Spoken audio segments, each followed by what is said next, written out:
Sabe aquela sensação quando a gente termina um livro ou uma série incrível e fica pensando, tá, mas e agora? O que acontece depois? Pois é, hoje a gente vai falar sobre o epílogo, que é justamente a parte da história que responde a essa pergunta.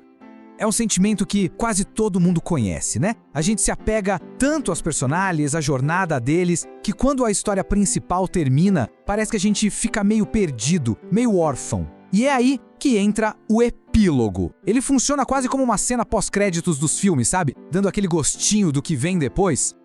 Então vamos lá. O que acontece a seguir? Para começar, vamos entender o que é de fato um epílogo e qual é a função dele numa história. De forma bem direta, o epílogo é essa parte final de uma história que mostra o que aconteceu no futuro. Ele dá um salto no tempo, sabe? Para contar como a vida dos personagens seguiu bem depois que o grande conflito da história já foi resolvido. E olha que curioso, a palavra epílogo vem do grego epilogos, que significa conclusão. Aí a gente pensa, ué, mas como assim uma conclusão depois da conclusão? Não é meio repetitivo? Bom, a resposta para esse aparente paradoxo está na diferença entre o fim da trama e o fim da história dos personagens. Isso nos leva direto para a nossa segunda parte. Uma segunda conclusão? Vamos entender essa ideia.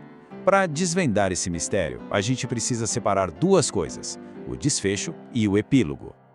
Então, como pode existir uma conclusão depois da conclusão? A resposta está toda no tempo e no foco. Pensa assim, uma coisa é resolver o conflito principal da história, ali, no calor do momento.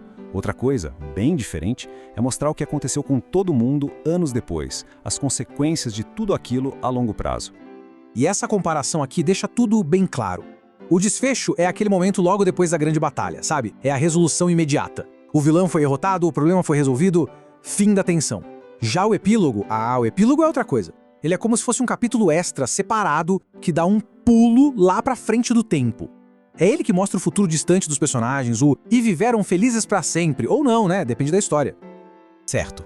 Agora, vamos para uma outra característica bem marcante do epílogo, a mudança na voz narrativa. A gente vai ver que não é só o que se conta que muda, mas principalmente como se conta. O tom é outro, a perspectiva é diferente. Isso mesmo. A maior pista de que a gente está lendo um epílogo é que o tom do texto muda. É como se uma nova voz tomasse conta da narração. Sabe, a gente sai daquela imersão total da ação, do conflito, e de repente parece que estamos ouvindo alguém de fora, com uma visão mais distante, mais reflexiva. É essa mudança de tom que avisa, opa, a história principal já acabou, agora estamos olhando para o futuro. E essa mudança fica bem clara quando a gente compara.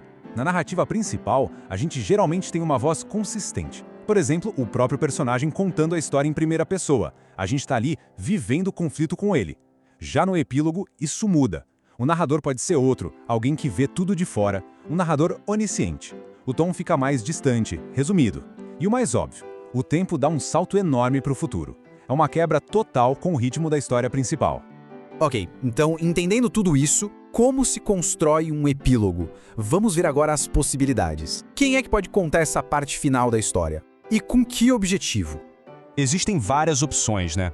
O narrador pode ser o próprio personagem principal, anos depois, refletindo sobre a vida, ou pode ser um narrador totalmente novo, que sabe de tudo. Pode até ser o próprio autor falando com quem está lendo. E essa escolha de quem narra muda tudo. Se é o personagem, o final fica mais íntimo, mais pessoal.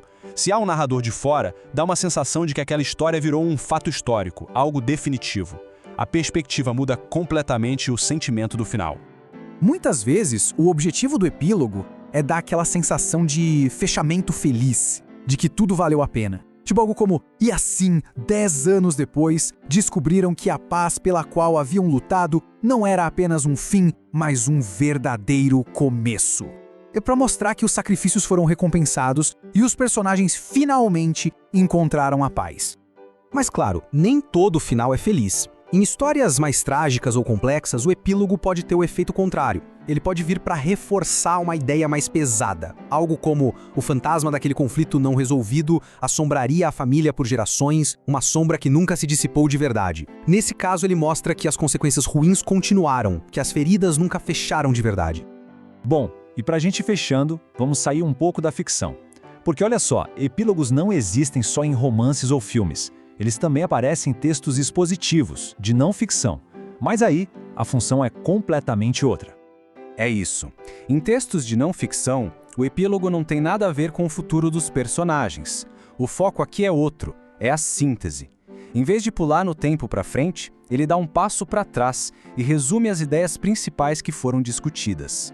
O que seria um epílogo expositivo, então? É basicamente uma seção final que faz um resumo, uma síntese dos pontos de argumentos mais importantes do texto. Pensa no resumo de um artigo científico ou no capítulo final de um livro de história que, depois de contar todos os eventos, usa o epílogo para analisar o legado daquilo tudo. O objetivo é garantir que a mensagem principal fique bem clara e amarrada. Então, no fim das contas, o ponto central é este. O epílogo serve como uma ponte. Uma ponte que nos leva do final da história para o futuro daquele mundo. Seja na ficção, para matar a nossa curiosidade sobre o e depois, ou na não ficção, para amarrar todas as ideias, ele sempre conecta o final com algo maior, as consequências. E tudo isso nos leva a uma última pergunta, né?